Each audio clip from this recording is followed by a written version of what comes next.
नमस्कार दोस्तों, स्वागत है आपका आपके अपने स्टूडेंट्स लर्निंग चैनल में।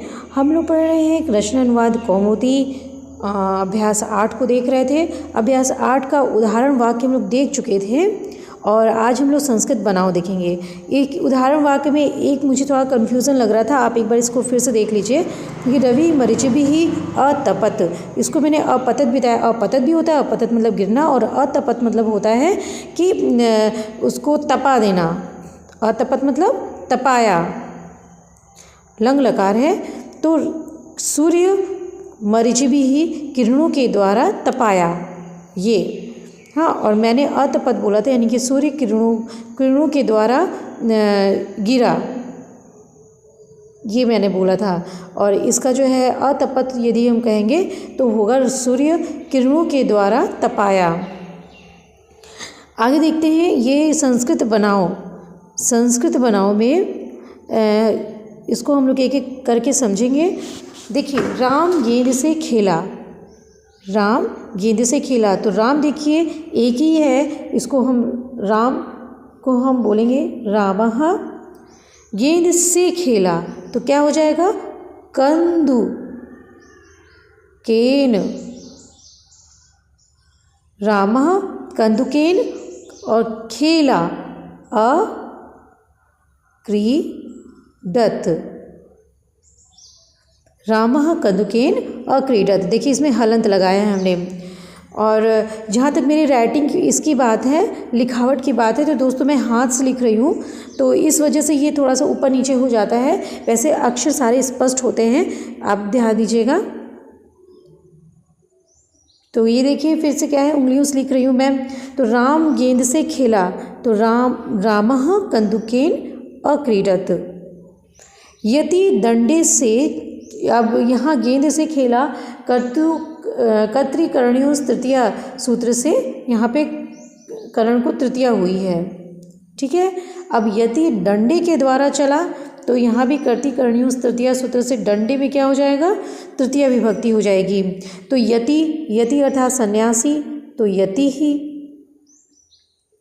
डंडे के द्वारा तो क्या हो जाएगा, दंडेन, दंड मतलब होता है दंडा, तो हमें इसमें तृतीया विभक्ति लगा दी तो बन गया दंडेन। क्या किया, दंडे से, दंडे के द्वारा आप चला, तो अचलत,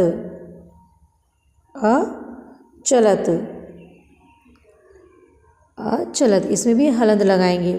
हलंत का विशेष ध्यान दीजिएगा लंग लकार में। हमने पहले भी बताया है, हलंत, विसर्ग, हलंत, हलंत, हलंत और हलंत, ऐसे जो है इसका प्रयोग करते हैं जब आप धातुओं को याद करेंगे।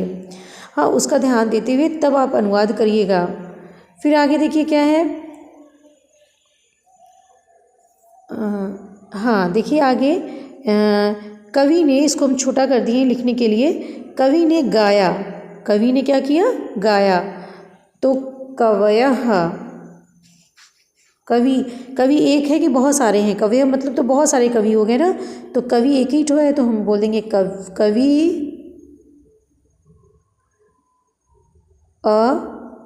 अगायत, कवि अगायत।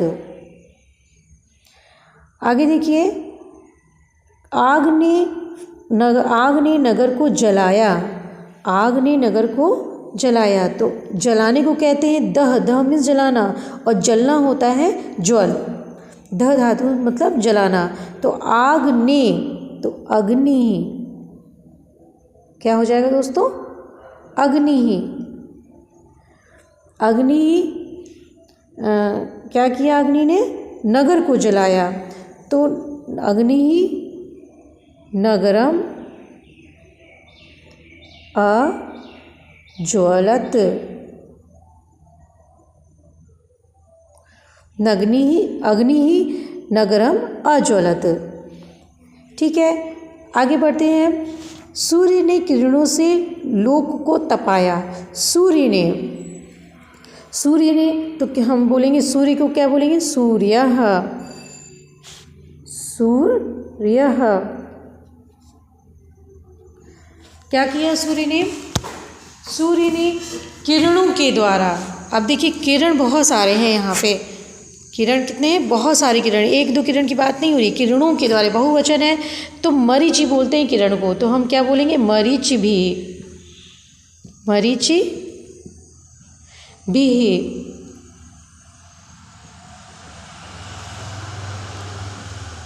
मरीचि भी। सूर्यः मरीचिभिः लोकम,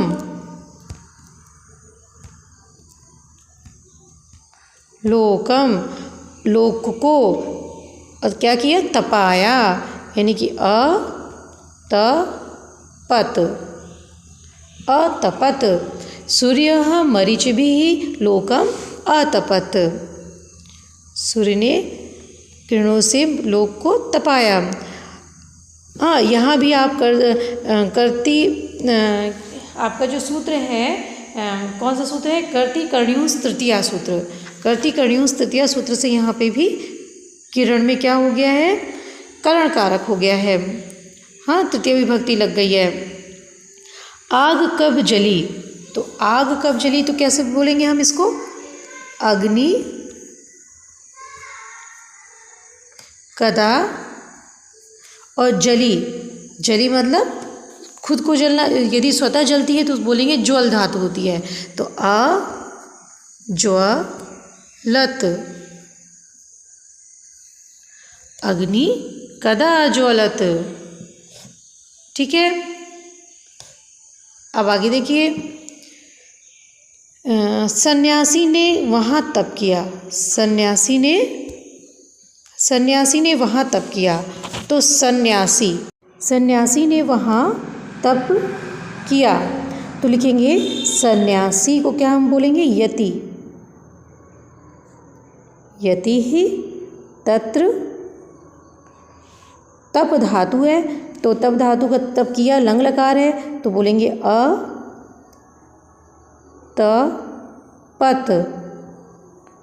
अतपत। यति ही तत्र अतपत। राजा कवि के साथ घूमा, तो राजा कवि के साथ घूमा तो भूपति, भूपति। किसके साथ घूमा? कवि के साथ, तो भूपति कवि ही सह। अब घूमा तो क्या हम बोलेंगे इसको?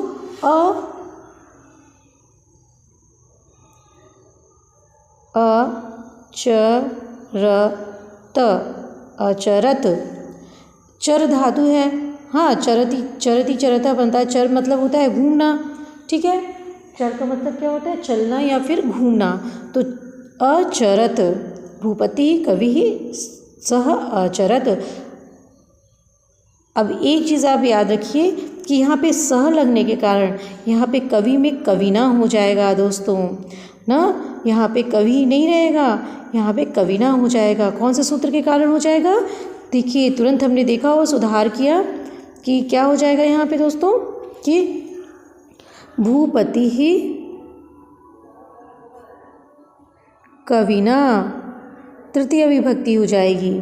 सह अचरत। भूपति राजा कवि के साथ घूमा।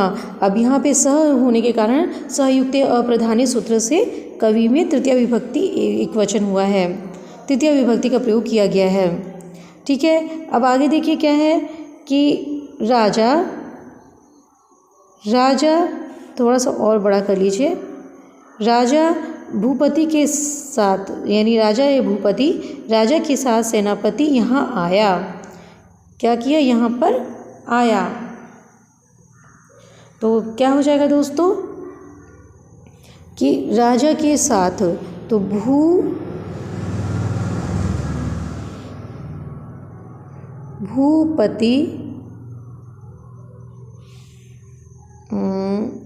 भूपति के साथ, एक मिनट फिर से एक बार देख लिया जाए। भूपति के साथ है तो भूपति में क्या हो जाएगा? तृतीय विभक्ति हो जाएगी ना।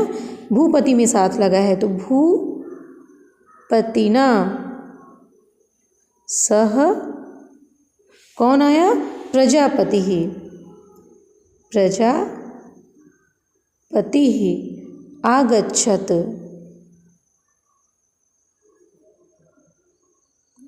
आगच्छत। ठीक है, भूपतिना सह प्रजापति आगच्छत। अच्छा, अत्र भी लगा हुआ है, यहाँ आया, तो एक बार और फिर से लिख लीजिए दोस्तों। दरअसल हाँ, एक बार और कर लीजिए कि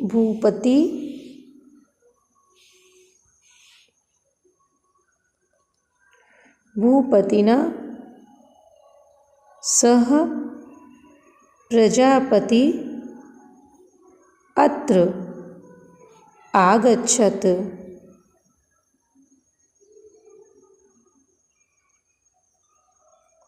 आगच्छत। ठीक है, ये रहा आपका जो है इसमें का अनुवाद। कौन से 9वें नंबर का अनुवाद है। अब 10 नंबर को देखिए, 10 नंबर में क्या कह रहे हैं कि जटा से सन्यासी ज्ञात होता है। जटा से सन्यासी का पता चलता है, जटा से सन्यासी ज्ञात होता है। तो जटा से सन्यासी, अब यहाँ पे इत्थम्भूत लक्षणी सूत्र का प्रयोग होगा दोस्तों। जटाभि यति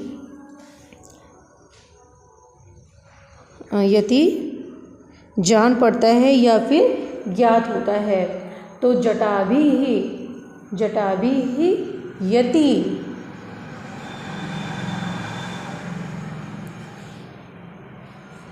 जटाभि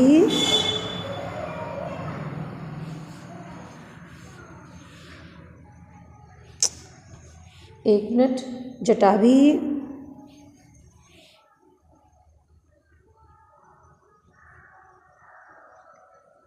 यति, जटाओं से यति ज्ञात होता है, या तो ज्ञात होता है या तो होता है। हाँ, इसका मतलब ये हो गया जटाभि यति, जटाओं से यदि सन्यासी ज्ञात होता है। या तो आप भवती कर दीजिए, या तो फिर ऐसे ही ये इसका पूरे अर्थ का अर्थ, इस पूरे अनुवाद का अर्थ भी यही है, जटाभि यति। इतना ही कह देने मात्र से ही पता चल जाएगा कि जटा के द्वारा सन्यासी ज्ञात होता है। ठीक है, क्योंकि ये एक फेमस उदाहरण है, प्रसिद्ध उदाहरण है इत्थम्भूत लक्षणम का। क्या है, जटा से सन्यासी ज्ञात होता है क्या, जटाभि यति। आगे देखिए, ये किसका उदाहरण है, इत्थम्भूत लक्षणी सूत्र का उदाहरण है। कवि ने किस प्रकार गाया, तो कवि ने किस प्रकार गाया, तो कवि ही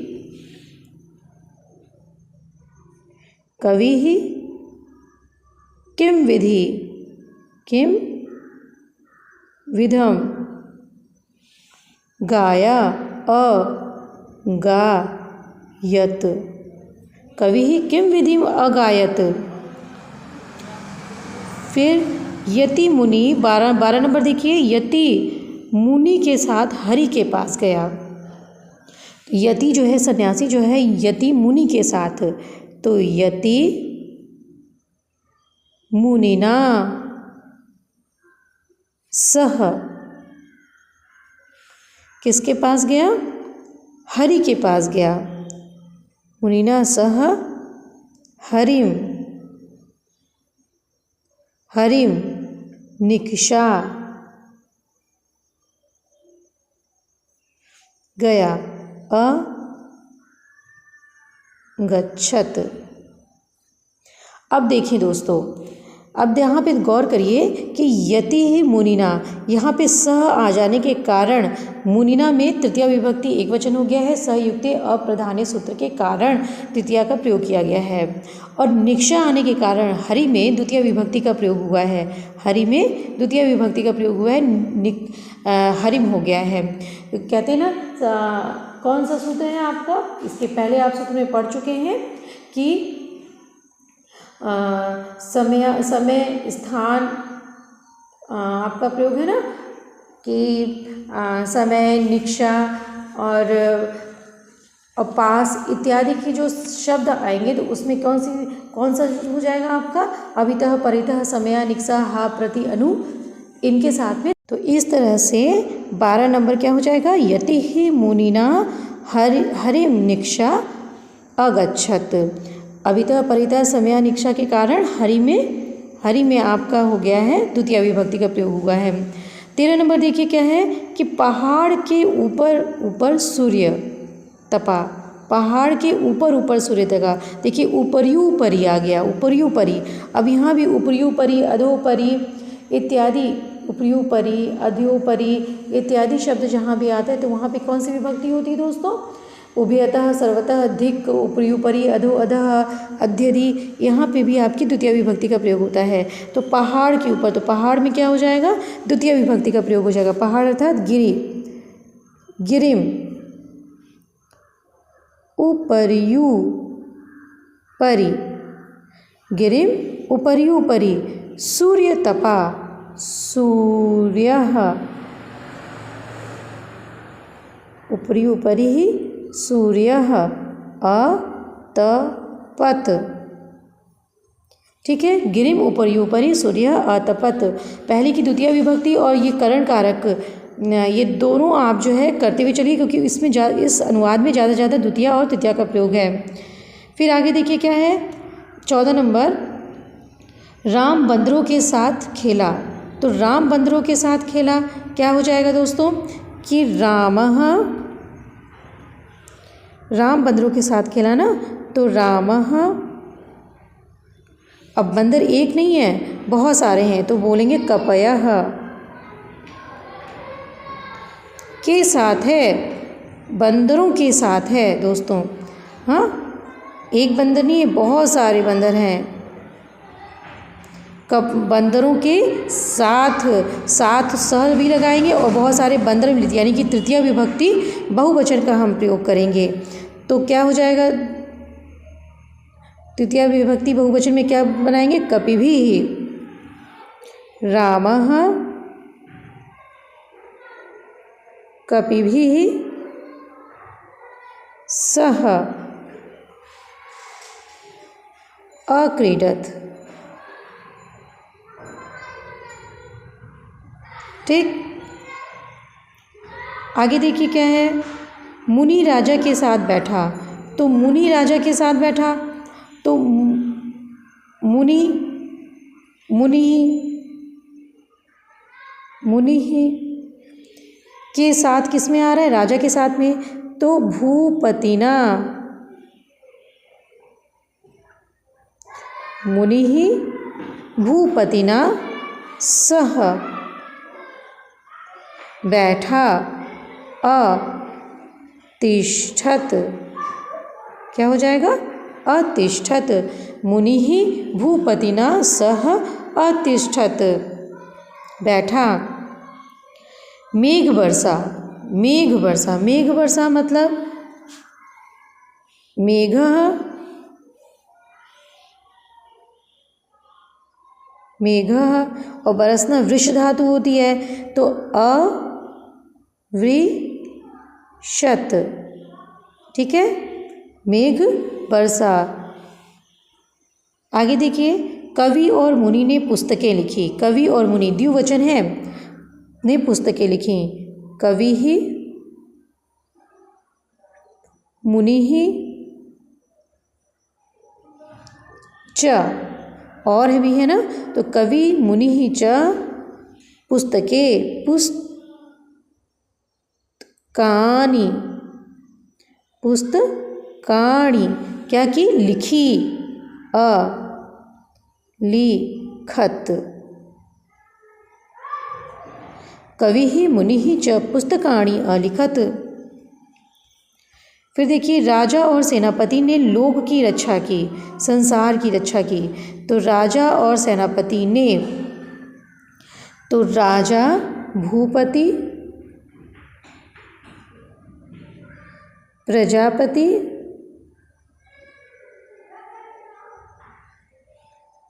भूपति ही, प्रजापति ही च संसार की रक्षा की। लोकम, क्या की? रक्षा की। अरक्ष्यत,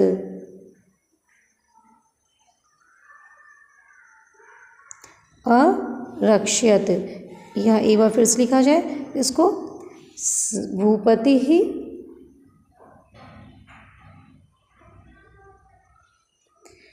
प्रजापति ही च लोकम लोकम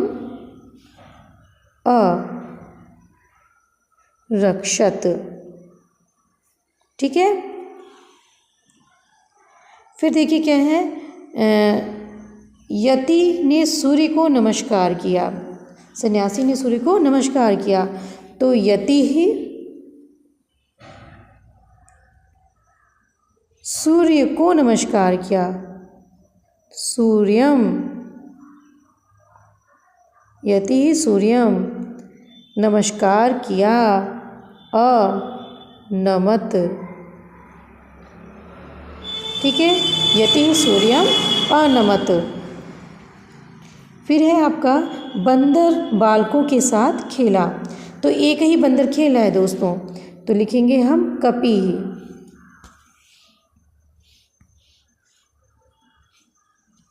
लिखेंगे कपि ही। बालकों के साथ तो बालकाः, बालक बहुत सारे हैं तो बालकाः, नहीं बालकों के साथ। फिर देखिए साथ को ध्यान में दीजिए, संयुक्त अप्रधानित सूत्र से बालक में तृतीय विभक्ति हो गई है। तो हम लिखेंगे कपि ही बालकों के साथ, बहुत सारे बालक हैं तो क्या हो जाएगा तृतीय विभक्ति में, बालकैः।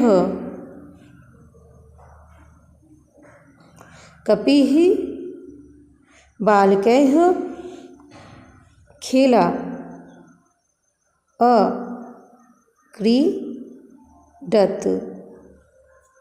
कपि ही बालकैः अक्रीडत। तो ये रहा दोस्तों आपका संस्कृत बनाव का अनुवाद। इसको 1 से 2 बार ज़रूर पढ़िएगा, और जब आप पढ़ेंगे तो इसको आप स्वतः करने की कोशिश करिए दोस्तों। कौन सा आपका कर्ता जो है किस वचन में है, उसी वचन में आपको क्रिया बनानी है। लकार का भी ध्यान दीजिए और साथ साथ में आप सूत्रों का भी ध्यान देते हुए चलिए, क्योंकि देखिए स जब स जहाँ आता है उसको स बाद में आता है, उस के साथ लगी हुई विभक्ति को हमें प्रयोग में करना पड़ता है, प्रयोग में लगाना पड़ता है कि सह जिसके साथ में आया उसमें हम तृतीय विभक्ति का प्रयोग करें संयुक्त अप्रधानित सूत्र से। तो स का हमेशा ध्यान रखिए, ये अक्सर गलत होता है। तो मिलते हैं दोस्तों आपसे अगले वीडियो में अभ्यास 8 के अगले प्रश्नोत्तर के साथ में। तब तक के लिए आपसे विदा चाहती हूँ। नमस्कार।